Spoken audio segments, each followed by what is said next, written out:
Tous derrière les grenats en regardant le Graouli Mag avec les centres Leclerc de Moselle. Et pour toujours plus de promos, téléchargez l'application Mon Leclerc.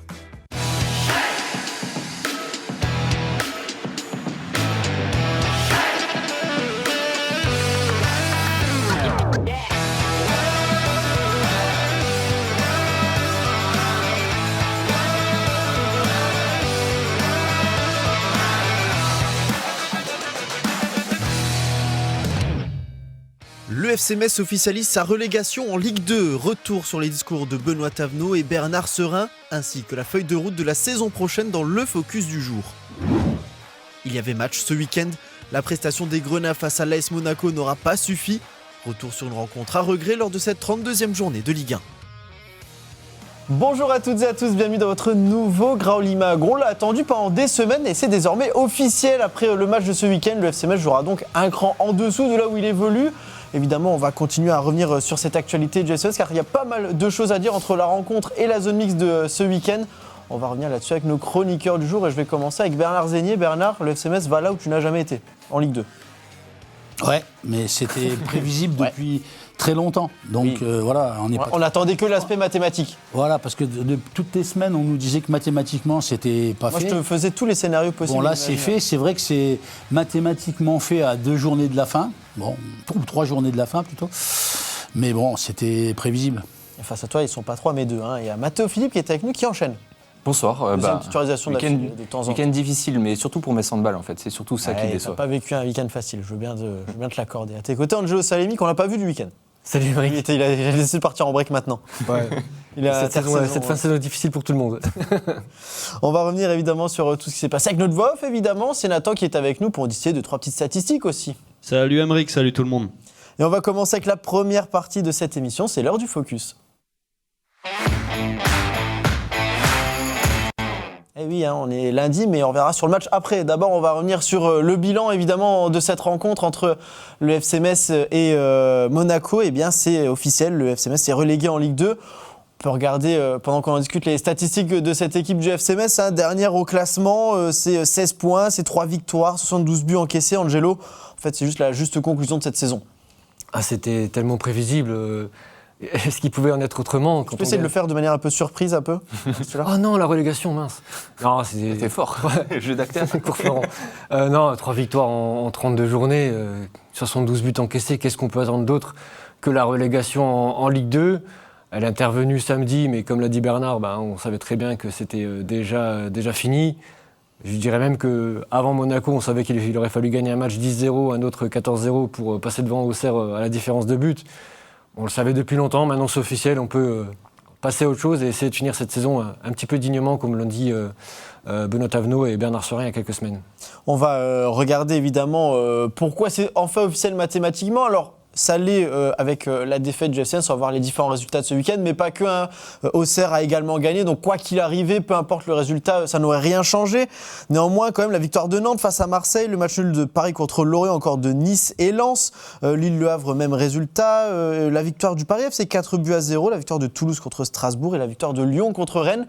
Un petit point juste après au classement, évidemment. Alors, en Europe, ça se bataille encore fermement et du côté du bas de classement, on va le voir juste ensuite, eh bien, il y a peut-être des petites inquiétudes à avoir pour les équipes du bas de classement, on va en reparler. Avant ça, un premier constat, Bernard, on a envie de dire quand même la faiblesse de ce bas de classement. Le FC Metz a fait 3 victoires sur toute la saison et il faut attendre la fin de la 32e journée pour être officiellement en Ligue 2. Ça veut aussi dire que juste au-dessus, c'était pas beaucoup mieux non plus, quoi. C'est pas beaucoup mieux, notamment à Nantes, c'est clair, Nantes. Et puis, il y a Auxerre qui flirte un petit peu avec la limite. Ça va un peu mieux depuis quelques semaines. Ça va un petit peu mieux, voilà. Donc, oui, c'est comme ça aujourd'hui. C'est vrai que ces équipes-là ont eu des difficultés toute la saison. Donc, c'était vrai. C'était des bonnes équipes du championnat de France, et puis elles sont comme le FC Metz en difficulté maintenant. Là, on le voit sur le classement. C'est des équipes qui, certes, après coup, ont quasi le double des points du FC Metz, qui n'a jamais pu avancer, mais pendant longtemps, c'est des équipes à qui le FC Metz flirtait aussi. Pendant longtemps, oui, c'est vrai. Et c'est vrai que il y a eu quelques matchs où on a pu dire mais il manquait pas grand-chose pour justement gagner des matchs pour le FC Metz, qui aurait pu accrocher à un moment donné, qui aurait pu pu accrocher même Auxerre. Mais à chaque fois qu'on a dit ça, à chaque fois, le FC Metz n'a pas gagné. Et le FC Metz n'a jamais pris les 3 points quand il fallait les prendre. Donc, c'est qu'à un moment donné, l'équipe, elle était vraiment trop en dessous de ce qu'il fallait faire pour pouvoir se maintenir en Ligue 1.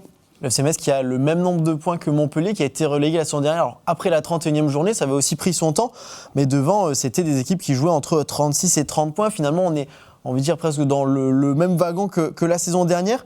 On en a parlé un petit peu en dehors de l'émission, Mathéo, très rapidement. Alors, cette course au match n'est pas terminée pour tout le monde. On n'aimerait pas être à la place de l'OGC Nice. 3 points d'écart avec Auxerre. Auxerre a un meilleur goal average, et le match de ce week-end, c'est Nice-Auxerre. Peut-être qu'on va avoir des petites surprises, et peut-être que Auxerre, qui a longtemps flirté avec le SN, va peut-être pouvoir se maintenir directement. Effectivement, on en parlait, c'est les 2 équipes de toute façon qui jouent encore, on va dire, leur maintien. Peut-être Nantes sur un match, on ne sait pas, mais bon, c'est vraiment Auxerre et Nice. Et ce match de ce week-end va être vraiment intéressant, je pense, à suivre. Le match de la peur, entre guillemets, plus du côté de Nice. Et puis, je faisais une comparaison un peu à cette équipe de l'OGC Nice qui ressemble un peu à Reims l'année dernière, qui plus est, étant en finale de Coupe de France aussi. Qui plus est en plus, c'était une équipe qui était en Coupe d'Europe en début de saison. Donc, le bilan comptable de cette équipe est vraiment désastreux aussi pour Nice. On a évidemment des réactions à écouter. On va commencer par celle de Benoît Tano. Il a longtemps bataillé, déjà dans les discours, mais aussi dans les têtes, pour essayer de maintenir cette équipe en vie. Malheureusement, c'est terminé après la 32e journée. On l'écoute. Bon, les regrets, je les ai depuis un moment. Les regrets, je les ai depuis un moment. Maintenant, on ne peut pas réécrire l'histoire. Il y a eu un enchaînement de faits. Il y a eu des choses... Il y a eu des choses qui, quand je suis arrivé, j'ai appris beaucoup de choses sur le tas, en fait. Et puis on est toujours en déficit de temps. Alors, je passe pour la plus grosse cloche du football français aujourd'hui, mais je suis fier du travail, pas des résultats, mais je suis fier du travail qu'on a accompli avec le staff et les joueurs, franchement, ils ont suivi avec les limites du moment. Et comme je le dis à chaque fois, les saisons, elles peuvent pas se réécrire parce que chaque week-end impacte le week-end suivant, chaque séance d'entraînement impacte l'autre. Et ouais, il y a eu beaucoup de réajustements à faire. Et en 3 mois, je pense que j'ai gagné 5-6 ans d'expérience, parce que ça a été une mer très agitée tout le long. Angelo, malheureusement, on peut le dire, c'est mission ratée pour Benoît Tano, mais on a envie d'aller un peu plus loin. Est-ce que c'était pas aussi mission impossible finalement ? Mission impossible, je pense clairement. Il est venu seul, comme il l'a dit, il est venu sans adjoint, il a plongé la tête la première dans ce bourbier qui était la situation du FC Metz. Je me demande très sincèrement si Stéphane Le Mignan aurait fait mieux s'il était resté en poste. Il avait sa philosophie de jeu, mais en termes de résultats, c'était pas non plus... Ouais, mais enfin, tu sais, sur les stats, Le Mignan, il a 0,60, parce que je les ai vus là, dans le répu, il a 0,60 points par match, et Tavenot, il a 0,28. Ouais. Donc, quand il dit qu'il est satisfait du travail qu'ils ont fait... il n'a pas triché en tout cas. Benoît Tavenot, il est arrivé, c'est un gros bosseur, il a donné tout ce qu'il a pu. Ok, mais tu t'imagines un peu le résultat ? T'imagines s'il ne bosse pas ? Non, mais en termes de résultats, on est d'accord. Heureusement qu'il bosse. Heureusement qu'il vient et qu'il bosse. Le truc qu'on peut lui accorder tout de même, c'est que c'est vrai que sur les matchs, on en avait parlé il y a 2 ans, je me souviens que toi, on avait eu ce débat-là sur l'aspect mental de l'équipe.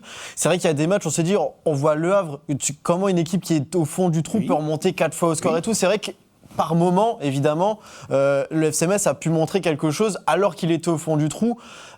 Malheureusement, Benoît Tano récupère cette équipe avec cet état d'esprit-là et a réussi à la maintenir, on va dire, un petit peu à flot sans que ce soit malheureusement comptablement mais après, je te dis pas que c'est de la faute, moi, de... Ah non, oui, mais c'est vrai que la différence de points... Personnellement, moi, je pense que l'équipe-là, elle a des limites que tu... Voilà. Il y a quelques flashs par moment... quand je rigole avec Angelo, je lui dis... La perche a été tendue, les 5 premières minutes du match. Voilà, non, mais on en plaisante de ça. Mais il y a quelques flashs, mais ça dure jamais. Et sur la durée, il n'y a rien. Et cette équipe-là, elle a pas le niveau. C'est criard, voilà. Alors après, Tavenot, moi le premier... Quand Le Mignan a été mis de côté... Je disais, vous souvenez, je vous l'ai dit, tu peux mettre n'importe quel entraîneur. Tu mets Tavenot, mais tu mets n'importe qui. Tu mets même Arsène Wenger... Il aurait fallu une baguette magique là sur cette. Il faut être magicien et pas entraîneur. Mais parce que l'équipe là, elle a trop de lacunes. Voilà, c'est tout, globalement. Hein. Je vise aucun joueur particulièrement, mais globalement, l'équipe, elle a trop de lacunes pour se maintenir en Ligue 1. Elle était présente sur des matchs que par séquence, c'est exactement C'est des bribes. ça. C'est vraiment C'est des bribes. tout petit. Mais c'est pas suffisant pour et te en sauver. Ligue 1, encore plus. Pour te sauver, c'est pas suffisant. Et tu le vois, par exemple, une équipe en face qui, là, par exemple, on va en parler juste après, mais Monaco, finalement, ils ont une action, un but à la fin, et Metz n'arrive pas à concrétiser le peu de situations qu'ils ont. Parce que Monaco, sûrement que Monaco n'a pas été meilleur que Metz dans le match là, Non. mais Monaco a des meilleurs joueurs, avec d'une autre qualité. Donc, à un moment donné, tu as une occasion, Balogun, il te la met au fond. Et c'est l'un des l'aspect échecs de Tavenot quand il est arrivé. Souvenez-vous, le premier truc qu'il a dit, c'est je vais faire en sorte qu'on défende mieux. L'équipe, elle venait de prendre 4-0 contre Montpellier, elle a encaissé beaucoup trop de buts. Là-dessus, il a échoué malheureusement. Il n'a pas amélioré l'aspect défensif de cette équipe qui prend des buts dès qu'une. Mais on ne peut pas lui reprocher d'avoir tout essayé. J'allais dire, il a tous les changé à joueurs chaque fois, tous les postes. Il a même et il y a une part lancé des jeunes. Il a aussi une petite part de malchance parce que quand il arrive, il se dit tiens, Stambouli qui était complètement mis au placard, ce sera mon homme de base. Malheureusement, Il se il se fait les côtes. Il se blesse, Bama, le rouge. Bama qui le remplace, il glisse sur un ballon, il prend un rouge, il prend 2 matchs Mais derrière. ça, c'est le lot. On suit le FCMS. Mais les gars, quand vous êtes dans la nasse, le sort, il est toujours contre vous. c'est le C'est lot ce des que savoir. C'est comme ça. C'est quand même fréquent une année sur deux. On les connaît, ces saisons-là, on les a déjà vécues. Ça m'a rappelé un peu la saison avec Insberger puis Frédéric Hans. Ce genre de saison, à chaque fois que tu essaies de sortir un petit peu la tête de l'eau, il y a un petit truc qui vient, qui te met une claque derrière la tête et qui te remet dedans.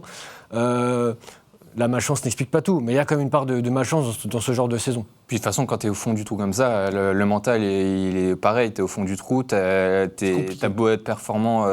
Après, dès qu'il y a un truc qui arrive, bam, tu replonges la tête première. C'est impossible de rebondir. Et rebondir, eh bien, le FCMS va tenter de le faire dès la saison prochaine. Ce sont en tout cas les mots du président Bernard Saint qui lui aussi s'est arrêté pour dresser un peu le bilan et pour préparer un petit peu l'avenir. On va l'écouter. Évidemment, il y a 2 sentiments. Le premier, c'est celui sur le bilan de la saison. Un bilan qui se termine par une relégation en Ligue 2. C'était assez probable, mais c'est maintenant devenu certain, avec cette défaite contre Monaco. Et donc ce sentiment, c'est un sentiment évidemment de tristesse. Tristesse pour les joueurs, pour le staff. Tristesse pour les dirigeants, pour le personnel. Pour tous ceux qui sont auprès de l'équipe et aussi pour les supporters parce que je sais qu'ils ont souffert cette saison et ils souffrent chaque fois qu'on descend, malheureusement trop souvent en Ligue 2. Donc sentiment de tristesse, voire de gâchis d'ailleurs, parce que le deuxième constat c'est celui du match d'aujourd'hui. Le match d'aujourd'hui c'est un match où tous ceux qui étaient dans le stade pourront témoigner qu'aujourd'hui on devait faire au moins un nul et peut-être même gagner ce match parce que nous avons bien joué, nous avons eu les meilleures occasions. Donc voilà, l'équipe a montré sa qualité, ce qu'elle n'avait peut-être pas fait dans certaines autres circonstances, dans certains matchs que nous avons perdus par des erreurs de perte de balles et qui nous ont coûté beaucoup de points. Et à la fin, ça va très vite. Vous savez, perdre 2 fois contre le même adversaire qui lutte comme nous pour le maintien, c'est 6 points. Hein. Et donc ça va très vite. Donc aujourd'hui, je suis déçu, je suis triste. Évidemment, on est là pour préparer le futur. Se réjouir d'ailleurs du fait que des jeunes joueurs aient pu trouver leur place dans cette équipe. Je pense à Nathan Mbala, à Billy Mlongo, et puis même Petit Pandore là, qui vient de rentrer 2 fois, et qui a marqué. Et il y en a d'autres qui sont dans l'antichambre, qui attendent. Et il y a beaucoup de talents qui arrivent parmi les jeunes joueurs. Et donc, depuis déjà plusieurs semaines, voire 2 ou 3 mois, nous préparons, nous réfléchissons et nous préparons la saison prochaine.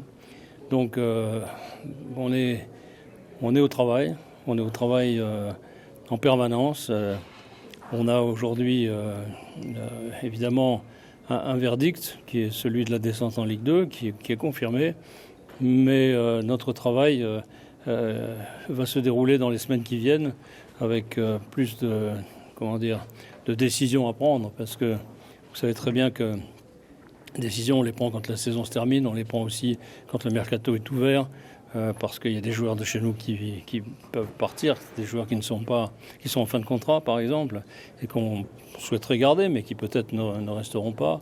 Et puis il y a les jeunes joueurs qu'on fait signer, à qui on a proposé des contrats, tout ça est en train de se dérouler. Donc je crois qu'il faut regarder le positif de cette saison, c'est la qualité du jeu que l'équipe a pu parfois proposer, comme c'était le cas ce soir, et puis l'avènement de jeunes joueurs qui montrent que le travail de formation qui est réalisé au FC Metz est un travail de qualité. Pourquoi est-ce que le FC Metz n'arrive pas finalement à se stabiliser ? Écoutez, on essaye d'encadrer nos jeunes par des joueurs qui vont faire en sorte qu'on soit dans, on va dire, le ventre mou de la Ligue 1. Et on a réussi 3 saisons consécutives, on a réussi parfois 2 saisons consécutives. Et là, ça fait 2 fois qu'on descend au bout d'une saison, qu'on remonte immédiatement. Donc forcément, l'objectif de la saison prochaine, ce sera la remontée immédiate. Alors, c'est pas parce qu'on l'a fait 5 fois qu'on va le faire une 6e fois, mais c'est en tout cas l'objectif qu'on ne peut pas cacher. Bernard, par Bernard, j'ai envie de dire, ton avis sur ce que tu viens d'entendre ? C'est le président, il descend. C'est le match de la descente et il annonce qu'il va remonter. C'est que je pense qu'il y croit. Voilà. Simplement, c'est embêtant parce que la saison prochaine, il va y avoir quand même quelques équipes dans le championnat de Ligue 2. Ça risque d'être un peu chaud quand même. Alors j'espère que le FC Metz va remonter aussi vite qu'il est descendu, mais la saison prochaine, elle s'annonce compliquée parce que le championnat de Ligue 2, il y a quand même un paquet d'équipes qui, comme le FC Metz, peuvent se dire on est des équipes de Ligue 1. On va remonter, voilà. Donc je pense que ça va être dur quand même.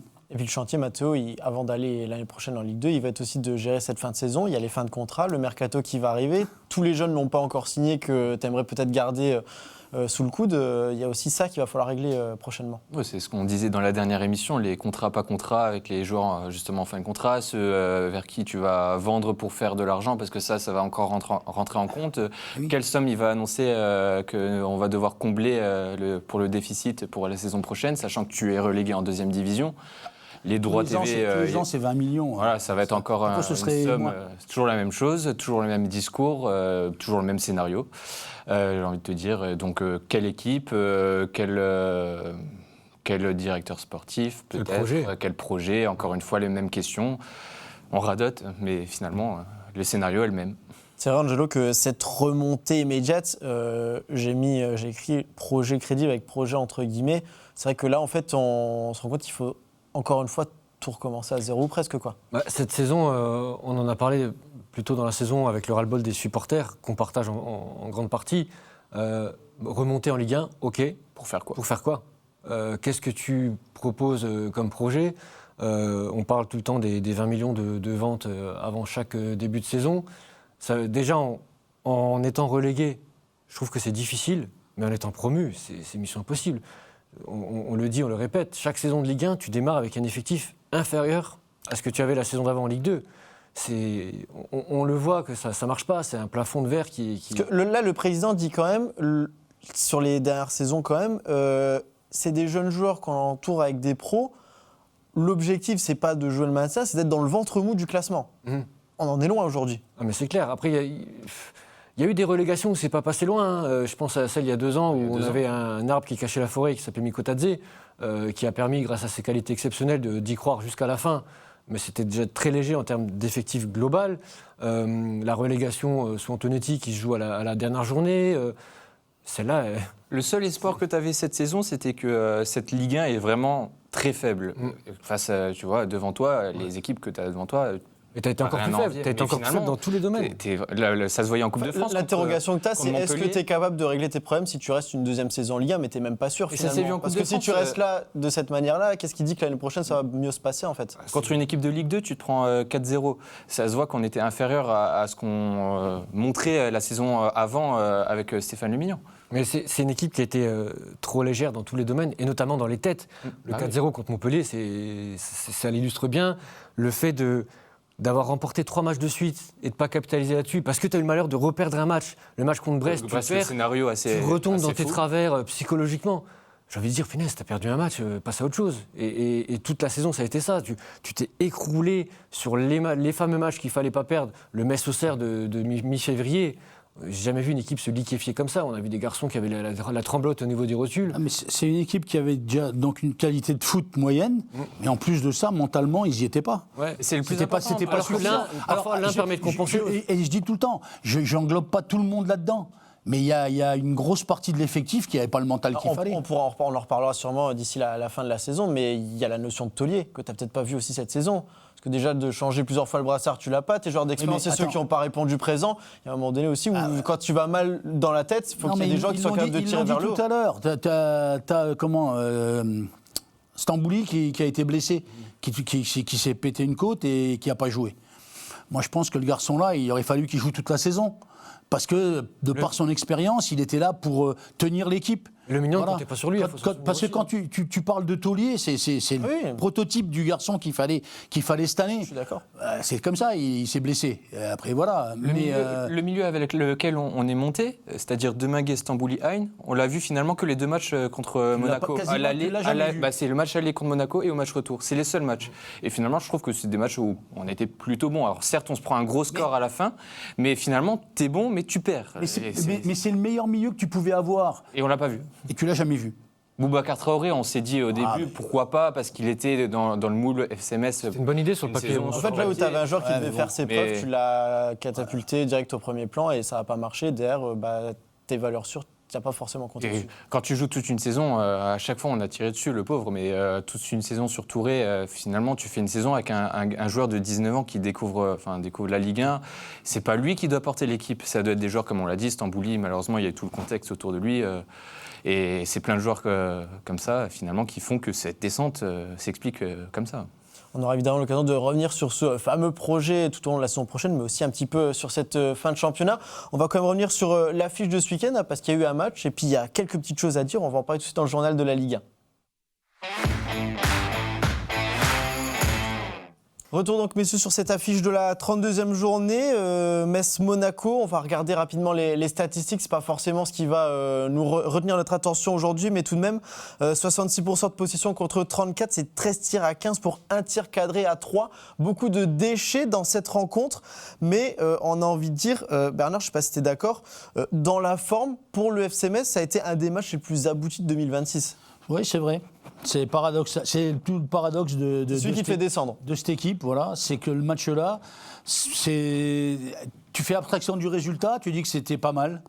Tu dis, mais ils se sont bien battus, tu vois que l'équipe, elle a réagi, tu vois, voilà. Ils ont eu des occasions, il y a la tête de Gauthier Hein sur le poteau, voilà, il y a Deminguet qui en met une à côté. Bon, elle n'est pas dans le cadre, mais on va dire que c'est une occasion, voilà.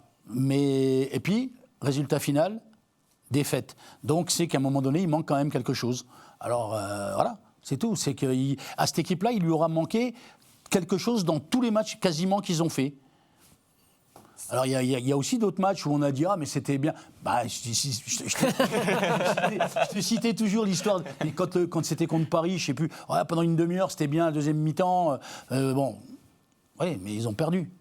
Donc tu ne peux pas te satisfaire d'une bribe de match par là, de 10 minutes là, même d'une mi-temps, d'un truc comme ça. Et là c'est dommage, c'est vrai, parce que ce match-là, tu regardes le match, tu dis effectivement, c'est le score. Tu mérites mieux. Ouais, tu mérites mieux, mais t'as pas su aller le chercher. Mais toute la saison, t'as jamais été capable d'aller chercher un résultat comme ça. Un petit point sur la composition, avec de la continuité, mais aussi un petit peu de nouveauté. Tu le disais, Mathéo, tout à l'heure, le retour du milieu entre Hein, Stambouli, Deminguet, accompagné par Gbama. Encore une fois, Bounassar, capitaine en l'absence de Kofi Kwao, qui était suspendu notamment, Gvilitaïa en pointe. Encore une fois, on en vient à regretter, mais il y a des équipes qui se suivent et qui se ressemblent. Une équipe qui réagit un petit peu. Malheureusement, on les trouve à la 29e, 30e et 31e journée de Ligue 1, quoi. Ouais, Benoît Tavenot, il a eu du mal à trouver son type, mais finalement. Pas mal de blessures aussi encore voilà. sur ce match-là. Et il y a toujours des forfaits ou ce genre de choses, des suspensions difficiles. Cette équipe a été intéressante. Maintenant que Bernard a tout dit, qu'est-ce que tu veux faire? Tu perds encore un match, tu ne gagnes pas à domicile, tu n'as toujours pas gagné en 2026. Le bilan, il est terrible.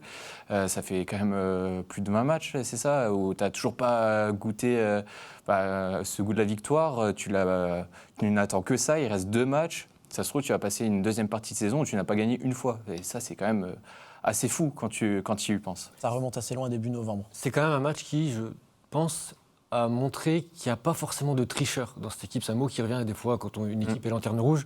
Tricheur, vous mouillez le maillot, ceci, cela. Je pense que les mecs donnent tout ce qu'ils ont. Et c'est ça qui est encore plus frustrant. De niveau. Sur ce match-là. Sur ce Parce qu'il y a d'autres matchs où c'était pas vrai. Sur certains matchs, sur certaines individualités. Sur certains matchs, c'était pas C'est vrai. vrai que si tu prends l'exemple d'un match contre Nantes ou Brest ici, qui était en plus en infériorité numérique, tu te dis c'est pas la même mentalité que tu as vu ni les mêmes Il y a eu joueurs. des matchs ici, c'était pas la même. C'était les mêmes joueurs. Si on parle c'était pas la même du équipe. Montpellier en Coupe de France, oui, là, ils ont triché, les gars. Ah oui.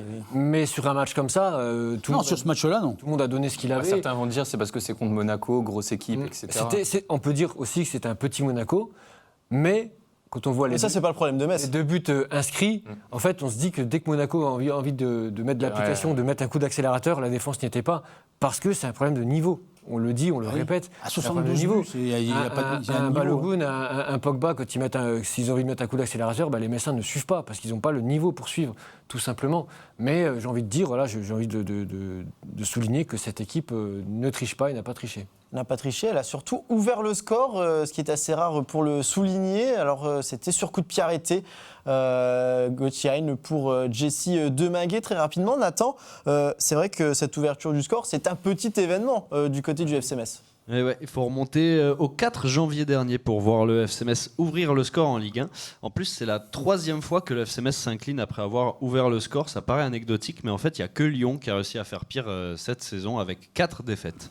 Bernard, une ouverture du score sur coup de pied arrêté, ça veut aussi dire quelque chose. C'est que dans le jeu, on l'a vu, les frappes partaient au-dessus, n'allaient pas. Sur coup de pied arrêté, ça a tendance à marcher un petit peu mieux pour le FC Metz. Ça reste une arme, mais bon, ça veut aussi dire pas mal de choses. Après, t'as Gauthier qui a un bon pied gauche, donc Gauthier, il est en train de soigner ses statistiques là, sur la fin de saison. Qui te met des bons ballons.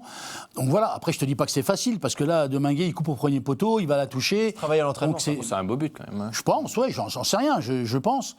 Mais non, c'est trop peu. C'est ça le problème. Tout le problème est là, c'est que c'est jamais assez. Il y a des bonnes choses, mais c'est pas assez. Là, tu vois, un match comme ça, il y a des bonnes choses, tu mènes 1-0, et c'est quand même pas assez. Parce qu'à un moment donné, comme l'a dit Angelo, il y a un défaut de qualité quand même, global de l'équipe. Voilà, on revient toujours au même, on se mord la queue, hein, on revient toujours à la même chose. Donc voilà. Moi, ça ne m'étonne pas, compte tenu de ce qu'a montré Metz dans la saison, avec, comme on le disait tout à l'heure, des morceaux de temps en temps d'un truc, ça ne m'étonne pas de les voir dans cette place-là, à cette place-là. C'est dommage parce que dans ce match, tu ne peux pas sortir un joueur boulé du côté du FC Metz. Je trouve qu'ils ont tous plutôt bien joué. Bien sûr, au final, encore une fois, on perd. Mais Deminguet fait un bon match au milieu de terrain, au-delà de son but. Il était comme beaucoup de fois, il court beaucoup. Très offensif sur la course. Il se projetait, et ça, c'est rare, parce que beaucoup de fois, on réclamait ce type de prise d'initiative où les milieux de terrain ne se projetaient pas vers l'avant. Ils laissaient assez souvent seul Habib Diallo ou Titashvili. Donc ça, c'est dommage, parce que... Vas-y, Non, Bernard. vas-y. Non, mais c'est dommage, parce que justement, au cours de la saison, ce qu'on reprochait aussi à l'équipe, c'est qu'offensivement, ils étaient souvent en sous-effectif. Souvent, tu avais 1 ou 2 joueurs face à 3-4 défenseurs adverses. Quand l'équipe se projette et que tu as un bloc plus offensif, forcément, tu peux te procurer plus de situations et donc potentiellement marquer aussi. Mais tu sais, la différence entre les bons joueurs et les moins bons. Les bons joueurs, ils sont pas bons 34 matchs dans le championnat. Mais ils sont... Et ça va être bon au bon moment, quoi. Ça va être bon au bon moment, mais ils sont moins bons, moins souvent que les autres. Oui. C'est ça le problème. Et à Metz, par rapport à ce qu'on a vu toute la saison, ils ont été moins bons bien plus souvent que la moyenne. Parce qu'avec 72 buts encaissés à 2 matchs de la fin... De toute façon, quand tu veux espérer Et je ne parle pas que de la défense, Oui, là, bien je parle en général. Parce que les buts, tout le monde les prend. Ce n'est pas que les défenseurs qui les prennent. Donc, je te dis, ils ont été moins bons plus souvent en moyenne que les autres équipes, forcément. Quand tu veux espérer te maintenir dans un championnat, ou même, je sais pas, quand tu as une équipe qui vise le titre, souvent c'est soit tu mets de l'intensité dans tes matchs, ou alors il faut être très bon techniquement. Le problème, c'est que le FC Metz n'a fait aucun des deux. Il ne mettait jamais d'intensité, et techniquement, c'est trop faible aussi. Donc forcément, après, quand tu as trop de lacunes comme ça, tu ne gagnes pas. Le niveau est trop... Nivellement vers le bas. Voilà. Et puis alors en plus quand ça vous sourit pas, parce qu'on a vu pas mal de joueurs glisser sur cette pelouse de Saint-Symphorien samedi, ça a été le cas aussi de Bounassar malheureusement, une égalisation qui est intervenue après un arrêt de jeu, on l'a vu dans le résumé tout à l'heure, Angelo, mais voilà, en plus quand t'as pas la réussite qui vient avec toi, t'as des coups du sort comme on l'a dit, c'est continuer, de toute façon qu'est-ce qui peut nous arriver de pire ? Tiens, regarde. Ouais. En fait, en voyant ce match, je me suis posé la question qu'est-ce que tu dois faire pour gagner un match, quoi ? Parce que t'as fait des belles choses. T'as presque de la peine, quoi. Mais clairement, moi, je vous le dis très sincèrement, j'ai de la peine pour Benoît Tavenot, qui ça m'embête en fait les statistiques désastreuses qu'on voit passer. Chaque semaine, t'as un match en plus. Comme je l'ai dit, ça vaut pour les joueurs, ça vaut aussi pour l'entraîneur. Il triche pas, il donne tout ce qu'il a, et au final, il vit une saison à titre personnel. Encore plus que collectif, c'est catastrophique. Il a vécu le début de saison horrible de Bastia, il vit la deuxième partie de saison horrible avec Metz. 2 descentes en un week-end. Après Bastia n'est pas encore. Ils ont encore une chance de se maintenir. Là, comme il avait dit en conférence de presse, parce que lui, il sait pas comment il va se relever de ça, quoi. Oui, d'ailleurs, des possibilités, il n'y en a pas 10 000. C'est recommencer à Metz. Prenons l'exemple, recommencer à Metz. Tu n'as pas le droit à la moindre erreur au tout début. Aller dans un autre effectif, ok, mais si par malchance tu te trompes, tu sais que tu vas subir une pression. En termes d'entraîneur, je ne sais pas juste en termes de CV, c'est une tâche indélébile dans un CV, je pense. Après, c'est quand même, faut pas oublier que cet entraîneur, la saison dernière à Bastia, il a fait des belles choses. Je me souviens de Bastia. Embêté par le don, dont le FC Bastia, Metz. c'était une équipe. Bastia ne perd pas contre Metz sur cette saison-là. Bastia, c'était une équipe invincible. C'était très bon. Très chiante à jouer. Et c'est une qualité. Le match aller, c'était très pénible pour le FC Metz de Stéphane Le Mignon. Le retour aussi d'égaliser sur un penalty miraculeux. À 90e, 93e minute. Donc voilà, l'idée, c'est. Un coach, il est grandement dépendant de l'effectif dont il dispose. Hein. Aussi, après, donc, si tu as des très bons joueurs, tu es un bon coach, parce que les très bons joueurs vont faire que tu... Alors, le coach, il va t'améliorer l'équipe, forcément. Un bon coach va t'améliorer l'équipe. Mais si tu as des bons joueurs, tu vas gagner les matchs parce que tu as des bons joueurs et que c'est plus facile. Si tu as une équipe où il y a moins de bons joueurs et que l'équipe n'a pas le niveau...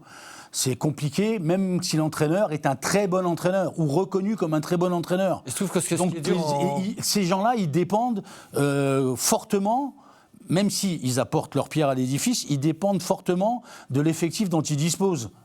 Voilà. Donc, ce qui est très dur en tant qu'entraîneur, je trouve, c'est de sortir d'une spirale négative. Il n'a pas su le faire à Bastia, il n'a pas su le faire à Metz, malheureusement. Je trouve que c'est là où c'est vraiment compliqué. Et c'est compliqué parce que tu ne peux pas faire ça tout seul, comme il l'a dit finalement. Évidemment. Il est arrivé tout seul. C'est sûr que ça aurait été plus intéressant. Alors pour le club, financièrement, attendez, il y a des adjoints à Metz. Ok, il vient tout seul, mais il y a des adjoints à Metz. Justement, pour changer la mentalité, tu vois. Ok. Pendant 6 mois, tu vires le coach et tu vires aussi les adjoints. Je ne sais pas si tu vires, mais tu peux amener aussi... T'en as quand même beaucoup qui viennent avec leurs hommes de confiance, confiance pour déjà travailler plus sereinement et pour apporter autre chose. Il aurait fallu écarter Le Mignon et enlever le staff aussi. Force est de constater qu'en tout cas que la solution d'aujourd'hui n'a pas marché. Donc quoi qu'il arrive, tu aurais dû faire autrement. Avec cette pièce-là, parce que comme on l'a dit, je ne peux pas changer tout un effectif en cours de saison. Est-ce que ramener plus de personnes dans le cercle proche de Bottomley aurait aidé quelque chose ? Je ne sais pas. Qu'est-ce qui a été mis en place pour essayer de relancer cette équipe ? Là, tu as l'aspect jeu, mais je pense que on l'évoque souvent, l'aspect mental. Est-ce que, je ne sais pas, il y a eu des séances, ça se fait beaucoup plus maintenant chez les sportifs, des séances avec des psys, etc. C'est important. Je ne sais pas si tu as la réponse à ça, Bernard, mais un staff aussi doit être impacté par ce qui se passe parce que leur travail aussi est mis à rude épreuve, ne marche pas toutes les semaines. Eux aussi doivent être impactés comme les joueurs qui ne gagnent pas une rencontre, en fait. Oui, sûrement. Quand tu ne gagnes pas de match, tu es dans le staff, tu ne dois pas arriver les matins avec une banane comme ça, c'est clair. Ça veut peut-être dire aussi que Benoît Tavenot, quand il arrive, il doit remobiliser des joueurs, mais il doit peut-être remobiliser aussi un staff qui vient de perdre déjà quelqu'un avec qui ils ont bossé depuis 1 an et demi et puis qui derrière... Pour certains qui les ont fait venir au club aussi. Oui, mais attends, je pense que le staff qui était là et qui était en place avec Le Mignon, quand ils étaient avec Le Mignon, tu ne penses pas qu'ils essayaient de booster et de secouer le groupe, toi ? Non, mais si, sûrement. Donc voilà, c'est leur boulot en plus. Oui. Donc ils le faisaient. Ça a pas eu d'incidence et ça marchait pas. Pourquoi ? Est-ce que les gars sont réceptifs ? On sait rien, moi. Est-ce que les joueurs sont réceptifs à leur discours ? Mais ça veut pas dire que c'est pas un bon discours non plus. S'ils sont pas réceptifs. C'est peut-être parce qu'ils ne sont pas réceptifs. Après, la raison pour laquelle Tavenot est venu seul, elle est toute simple. Hein. C'est financier. Financier. Ouais, c'est ce que je dis. Alors, déjà, licencier un coach, c'est pas toujours simple en termes de finances. Là, virer tout un staff, ça aurait été compliqué. Benoît Tavenot, il a accepté de venir seul. Il était très content de venir en Ligue 1. Il venait de quitter un club de Ligue 2. C'était presque inespéré pour lui de se retrouver dans cette situation. Malheureusement, là, ça n'a pas fonctionné. C'est une mission impossible quand même. C'était une mission impossible. pourquoi c'est financier ? Parce que tu vires le coach, t'en vires un. Ouais. Bah oui. Tu peux pas virer 11 joueurs. Alors qu'il aurait peut-être fallu enlever combien de joueurs ? Ah bah. Sauf que c'est pas possible. Le levier le plus simple, c'est celui-là dans le foot, malheureusement. Malheureusement. Ouais. Tu parlais de personnalité réceptive, il y en a qui ne l'a pas été dans cette rencontre, en tout cas sur une action. C'est l'arbitre, on va très rapidement revenir sur peut-être l'un des tournants de la rencontre, ce pénalty pas sifflé. Vous avez l'air plutôt d'accord pendant le résumé de la rencontre. On va revoir les images sur Gvilitaya. Pénalty ou pas pénalty, messieurs ? Pour moi, non. On a déjà vu beaucoup de personnes, on a vu beaucoup de personnes tomber, glisser pendant la rencontre. C'est vrai que pas évident, mais il y a eu un courant d'air, là, il est tombé. Oui, il se laisse emporter et tu vois le Niçois en plus qui tente de l'éviter. Là, comme ça, je vois pas un contact en plus au ralenti. Partagé, je sais pas. C'est pas un scandale de pas le siffler. Oh. Mais puis je me demande. T'en siffles beaucoup alors des pénaltys, je pense quand même. Non, mais en 2026, c'est le moins de contact dans la surface. Ouais, voilà, le problème, c'est qu'aujourd'hui, ils sifflent des pénaltys. C'est ça. Et puis en plus, avec la VAR, moi, je trouve que c'est nul. Ah oui, ça Parce que vous avez vu le ralenti. Alors ça, c'est pas le cas là. Mais vous avez vu le ballon qui effleure le petit doigt du joueur. la semaine passée, Donc, contre le Havre. maintenant, sur les prochains matchs, ils vont rentrer sur le terrain, ils vont couper les bras des défenseurs. C'est ce qu'il faudrait. Parce que le gars, il effleure le ballon avec le petit doigt, penalty. Faut arrêter de rire. Que le défenseur fasse le geste d'arrêter le ballon. De changer, parce qu'il veut arrêter le ballon. On n'a pas l'image, il y a le défenseur d'Auxerre, je crois, ce week-end, qui a boxé un ballon. Il est arrivé, la surface, il l'a boxé. Emeric, il boxe, ou il arrête la balle, ou il met la main pour vraiment arrêter le ballon, pour pas qu'elle aille vers le but, ou pour annihiler l'action. Ok, tu siffles penalty, c'est normal, c'est penalty. Mais quand la balle, elle t'effleure, parce que le mec, il va contrer, il se retourne, il ferme les yeux, et il voit même pas le ballon qui part, elle lui tape dans la main. La penalty, la VAR, c'est n'importe quoi si on joue avec ça. T'as fait tomber ton micro, Bernard. C'est que je laisserai le remettre comme un grand, je suis sûr. Mais voilà, donc moi je trouve ça un peu exagéré, quoi. Après, moi je disais que je suis partagé, parce qu'effectivement, ce que tu dis, c'est qu'on voit des pénaltys sifflés pour moins que ça. Je me demande si dans l'autre surface, l'arbitre sur ça, je te rejoins. Parce que Rudy Buquet, moi j'ai un contentieux avec lui depuis Metz-Rennes il y a 2 ans. J'ai l'impression que dès qu'il arbitre Metz, les petits contacts d'un côté sont sifflés et de l'autre on laisse jouer.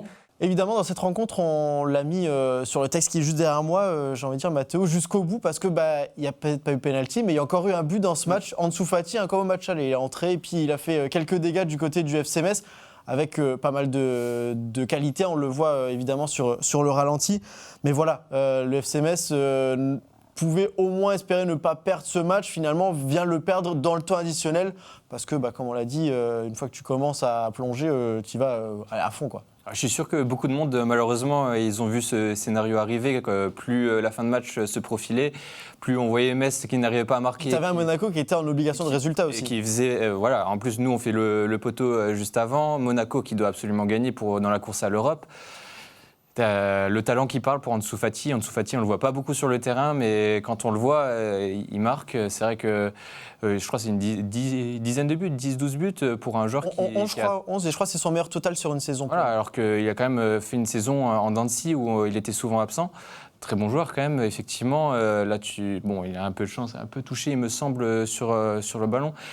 Mais encore une fois, une défense aux abois où tu as quand même plusieurs Messins dans la surface et tu as Ansu Fati qui a tout le temps de placer sa balle au fond des filets, quoi. On a entendu Benoît Tavenot, on a entendu Bernard Serin. On va écouter la réaction de Bounassar et de Jesse Deminguet, non pas sur tout ce qui s'est passé au fil de la saison, mais déjà sur ce match et sur les conséquences de ce dernier. On les écoute. Il y a certains matchs cette saison que le FC Metz méritait de perdre, mais pas celui-ci. Pas celui-ci, mais je pense qu'il y en a plus d'un où on méritait un meilleur sort, un meilleur résultat. Mais bon, on va dire qu'on a joué une belle partie. Ça s'est joué à peu de choses. C'est vrai qu'on méritait mieux, mais Voilà, c'est comme ça. Vous quittez la Ligue 1 la tête haute sur cette défaite. Écoutez, il reste encore 2 matchs. On va essayer de la quitter la tête haute en allant chercher des victoires sur les 2 derniers matchs à venir et pour donner un peu le sourire à nos supporters. Oui, c'est sûr. Bon, ça nous pendait au nez depuis malheureusement un moment. Beaucoup de matchs se sont finis comme cet après-midi, cette fin de soirée, où dans le contenu, on ressort de très bonnes choses par moment. On n'arrive pas à punir l'adversaire quand il faut le faire. Et malheureusement, on encaisse toujours ce but qui nous fait mal à la tête et qui nous fait passer des soirées pas très bonnes en ce moment. Donc voilà, c'est officiel, donc c'est malheureux, mais ça nous pend au nez. Bernard, le FCMS ne méritait pas de perdre ce match. Par contre, la malchance, on en parlait en off, c'est pas vraiment le mot qui définit cette saison, quoi. Oui, Metz pourrait peut-être espérer mieux sur d'autres rencontres. Écoute, la malchance, oui, ça peut arriver sur quelques actions dans une saison, mais ça arrive à toutes les équipes, ça. Je veux dire, globalement, la malchance ou la chance, ça s'équilibre. C'est comme les pénaltys. Quand on disait qu'on te siffle des pénaltys contre toi, globalement, on t'en siffle aussi pour, qui sont peut-être des fois un peu limite. Donc, moi, se retrancher derrière la malchance, ça me dérange un peu, parce que il y a eu un paquet de matchs, je ne sais plus combien, mais il y en a eu beaucoup où c'est pas de la malchance. C'était un manque d'implication, puis c'est un manque. On n'arrête pas de le dire. C'est une qualité pas assez importante globale de l'équipe pour pouvoir se maintenir. Voilà. Et puis des fois, tu as un peu de réussite et tu n'en profites pas. Je pense au match contre Brest et Nantes où l'adversaire se retrouve à 10 après 30 minutes de jeu. Oui, mais ce sont des faits de jeu qui sont chanceux, entre guillemets. Oui, mais la qualité, elle te fait défaut après. Oui, clairement. Voilà. Oui, parce que regarde, tu vois Monaco, ils n'ont pas eu 50 occasions. Mais ils encadrent 3, c'est pour te dire. C'est le talent aussi de marquer sur une petite brique d'occasion. Voilà. Et si tu marques pas sur le talent fait que tu marques pas sur tes occasions, c'est que quand tu les as. Mais le peu d'occasions qu'ils ont, ils n'en mettent pas beaucoup. Mathéo, je pense que c'est parce qu'on le sait depuis des semaines, mais c'est vrai que cette descente officielle se fait dans l'indifférence la plus totale. Évidemment, il n'y a pas eu plus que ça. On avait un match de championnat parmi tant d'autres, finalement. Tu l'as dit, ça fait quand même un bon moment qu'on dit que cette équipe va descendre. Et puis même l'équipe en elle-même, j'ai l'impression qu'au fond d'eux, ils le savaient aussi. Et c'est ça peut-être même le plus triste, parce que c'est l'équipe qui doit porter le public pour tenter de se maintenir. Si l'équipe y croit, le public va y croire. Et là, j'ai l'impression que cette équipe n'y croyait pas. Et c'est ce qui fait que nous aussi. Et puis, de toute façon, elle ne donnait rien pour y croire. À quel moment dans l'année, le seul moment de l'année finalement, c'est les 3 victoires, mais on se raccroche qu'à ça. À chaque fois, c'est ces 3 victoires-là. On se raccroche qu'à ça, et quand tu passes une saison entière avec seulement 3 petites victoires, tu peux rien espérer. On va essayer de profiter de la fin de cette émission pour retrouver le sourire. On va passer tout de suite à une de nos parties préférées, c'est le temps additionnel. Une de nos parties préférées cette saison, ça nous permet de regarder un petit peu ailleurs. On reste en Ligue 1 tout de même, quoi qu'il arrive, on connaît les nommés pour les trophées UNFP. Alors évidemment, l'année dernière, on était un petit peu scotché afin de savoir qui pourrait potentiellement être meilleur joueur ou dans l'équipe type. Bon, du côté de Metz cette année, ça va être compliqué, évidemment, mais dans les autres clubs, ça bataille un petit peu. On va commencer avec le trophée du meilleur joueur de Ligue 1. Alors au niveau des nommés, Ousmane Dembélé à Paris avec Nuno Mendes ou encore Vitinha, Florian Thauvin à Lens, Mason Greenwood à Marseille. Alors je ne connais pas vos avis, messieurs, mais c'est vrai que quand on regarde, on se dit qu'il y a peut-être des absents, que ce soit Messin ou ancien Messin, pour ne citer que, mais il en manque plutôt pas mal. J'ai l'impression Angelo, je sais pas, Tolisso, Esteban Le Paul. Alors on aurait pu mettre nous dans notre cœur Mathieu Hudol, mais c'est vrai que cette liste-là, elle se dit qu'il manque peut-être des gens dedans. Il manque des gens. Après, c'est les joueurs qui votent, si je ne dis pas de bêtises. C'est ça. Donc les joueurs, logiquement, ils vont voter pour les meilleures individualités. Qu'on le veuille ou non, les meilleures individualités, elles sont à Paris, c'est Greenwood à Marseille. Quelque part, c'est logique. Injuste mais logique. Si tu votes intrinsèquement le meilleur joueur, oui, c'est ces 5-là presque quasiment. Mais c'est comme la course au Ballon d'Or. Chaque année, pendant 10 ans, on a eu le vote Ronaldo contre Messi, alors que parfois, ce n'était pas forcément eux qui faisaient la meilleure saison. C'est la limite des trophées individuels. Dans un sport collectif. Je vais prendre votre pronostic, messieurs, tant qu'on y est. Qui pour le gagner, selon vous, parmi les 5 qu'on vient de voir ? Pronostic ou ce qu'on souhaite ? peut-être que tu souhaites ton pronostic après. Je sais pas. Moi, le truc qui me dérange, par exemple, qu'Ousmane Dembélé soit là, c'est qu'il a quand même fait une première partie de saison où on l'a peu vu parce que blessure, etc. Et c'est la deuxième partie de saison où on le voit le plus, notamment en Ligue des Champions. Moi, ça m'embête, par exemple, qu'Ousmane Dembélé soit là et pas Corentin Tolisso, par exemple. Moi, Ça me dit pas qui tu votes. Mon vote, je sais pas, que ce soit Vitinha.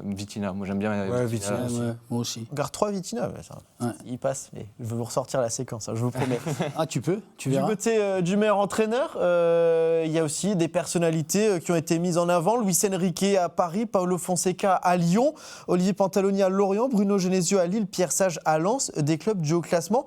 Mais quand même, mention honorable à Olivier Pantaloni, évidemment. C'était un des concurrents du FC Metz la saison passée en Ligue 2. Il a réussi à maintenir cette dynamique en Ligue 1. Pour un promu, c'est vrai que c'est la personnalité qui se dégage peut-être un petit peu des 4 autres qui sont dans le haut du classement à peu de choses près. Oui, c'est vrai qu'il fait du bon boulot là, avec Lorient, c'est clair. Mais est-ce qu'il va rester à Lorient ? Il ne restera pas. Il ne restera pas. Pas de prolongation. Voilà, il est en donc, tu fin vois, de il ne restera contrat. pas. Donc il est potentiellement en course pour être meilleur entraîneur et il va changer de club. Moi j'aime bien Sage. Donc, dans un gros travail cette saison. Je pense que ce sera lui. Logiquement, Ce serait ouais. logique que... Voilà. Le fait que Lens soit toujours dans la course au titre. Voilà, donc je pense que moi j'aime bien cet entraîneur-là. Pantaloni, je discute pas, il fait du bon boulot, mais j'aime bien ce que fait Sage à Lens. Ouais. Est-ce qu'il a fait déjà à Lyon ? Même si à Lyon, tu pouvais supposer qu'il avait peut-être encore un plus gros effectif qu'à Lens, je pense. Mais ce qu'il fait, c'est... Et puis il finit à Lyon contre sa volonté, parce qu'ils sont deuxième ou troisième. Lui, il reprend quand ils sont tout au fond du classement. Tout au fond, voilà, c'est il est ça. changé par Paulo Fonseca. Il fait quand même un gros boulot avec Lyon cette année, Paulo Fonseca. Mais à Lens, là, il fait du bon boulot. Et Pierre Sage, franchement, qui cet été aurait misé sur le RC Lens, deuxième de Ligue 1 ? Encore en train de titiller maintenant, même si c'est pas trop probable, il y a encore cette convention directe, mais qui titille encore le PSG, qui n'est pas champion. Il a fait un boulot fantastique, il faut dire ce qui est. En plus, un jeu qui est spectaculaire. Moi, j'aime beaucoup et je pense qu'il sera. C'est une équipe qu'on aime. Je mets 3 Pierre Sage, c'est ça que ça veut dire. Allez, je mets 3 Pierre Sage. C'est leur finale de Coupe de France, aussi de Lens. Aussi. Faut pas oublier non plus ça. Aussi. Qui va retrouver sûrement la Ligue des Champions. Il nous reste une dernière catégorie, parce que oui, je ne vais pas toutes vous les faire, mais parce qu'elle me titille un petit peu quand même. Oui. Trophée du meilleur espoir. Alors encore des Parisiens, Warren Zaïre-Emery, Désiré Doué ou encore Joao Neves, Valentin Barco à Strasbourg, Ayoub Boadi à Lille. Il y a une question qui revient. Aujourd'hui, est considéré un joueur qui rentre en catégorie espoir, qui a moins de 21 ans au 1er juillet. Mais quand on regarde certains joueurs, Angelo, espoir, entre grosses guillemets, parce que tu en as des espoirs qui sont déjà champions d'Europe. Zaïre-Emery qui a déjà fait pas mal de saisons au Paris Saint-Germain. C'est vrai que ça change un petit peu avec un profil comme Boadi qu'on découvre un petit peu cette saison. Je pense qu'il devrait changer la dénomination ou la règle pour ce trophée, parce qu'effectivement, espoir, Zaïre-Emery, j'ai l'impression que ça fait 8 ans qu'il est dans le championnat. À un moment donné, Cherki était élu meilleur espoir pendant plusieurs années. Alors que pour moi, dans l'idée, pour moi, dans l'idée, alors je sais pas si vous avez la même définition, mais l'espoir, c'est ce jeune joueur que tu as vu arriver cette saison qui a crevé révélation. Je pense à un Gagnou, par exemple, du côté de Lens, qui est très jeune, qui s'est fait sa place. Machin. Mais sur une première saison, pas au bout de 5 saisons. Oui, voilà, c'est ça. Ouais. C'est que là, aujourd'hui, est-ce que tu peux vraiment considérer encore Désiré Doué ou Joao Neves comme des espoirs ? Alors oui, ils sont très jeunes, mais bon... Il y a quelque chose qui est mis en place dans les sports américains qui est beaucoup plus intéressant. Ils appellent ça les rookies, mais c'est sur sa première saison. Donc eux, c'est vraiment là, tu juges la première saison et c'est tout. Potentiellement, on peut faire la même chose première saison avec un certain nombre de matchs tout de même, parce que c'est vrai qu'une première saison avec un match, tu vas pas juger ça, et puis ça veut dire que tu peux pas être jugé pour la saison d'après.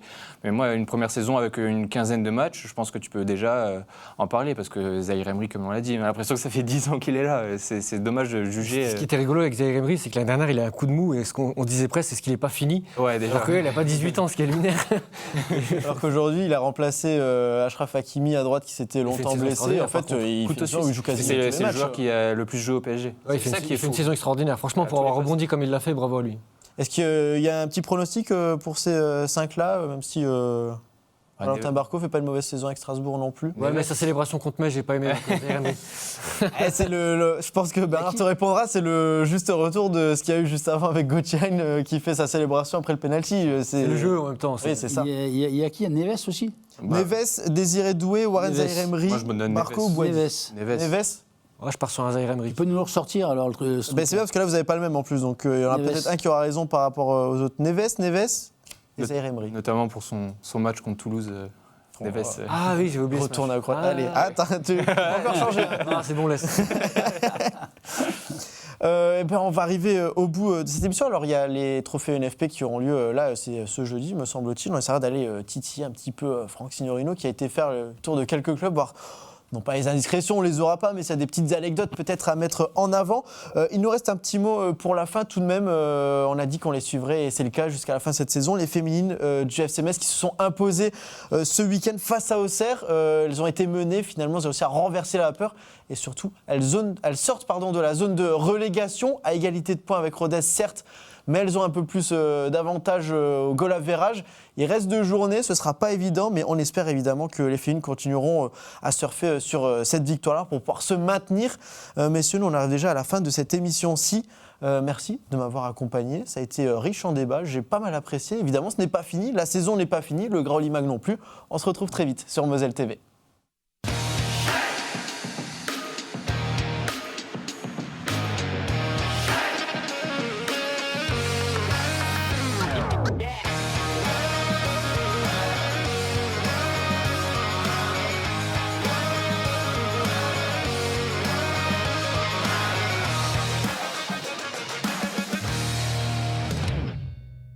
Tous derrière les grenats en regardant le Grauli Mag avec les centres Leclerc de Moselle. Et pour toujours plus de promos, téléchargez l'application Mon Leclerc.